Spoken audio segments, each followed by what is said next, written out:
I am the Tofu Golem. Please enjoy the video. You start by getting access and the right assets.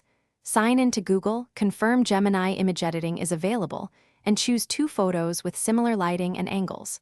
Once done, crop to matching aspect ratios and save backups. Make sure you have permission from both people.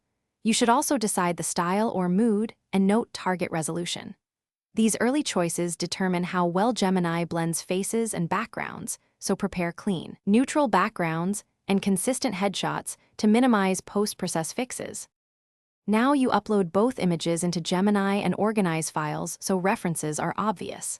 Next, craft a prompt that describes the intended couple shot. Pose, interaction, expressions, environment, and any style presets be specific to guide blending.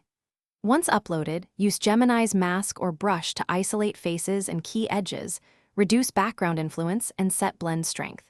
You should preview iterative renders, adjusting prompts and mask softness until faces align naturally. This staged refinement finished by refining color, exposure, and small retouching so both subjects read as one photo.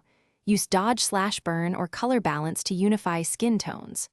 Once satisfied, export the highest resolution file and save a layered copy if Gemini provides it. If something goes wrong, like ghosting, odd edges, or mismatched light, revisit masks and lower the blend strength, or provide a neutral background and re-render. That troubleshooting step typically fixes alignment and seam artifacts without starting over. Thanks for watching. Consider subscribing if we helped you today.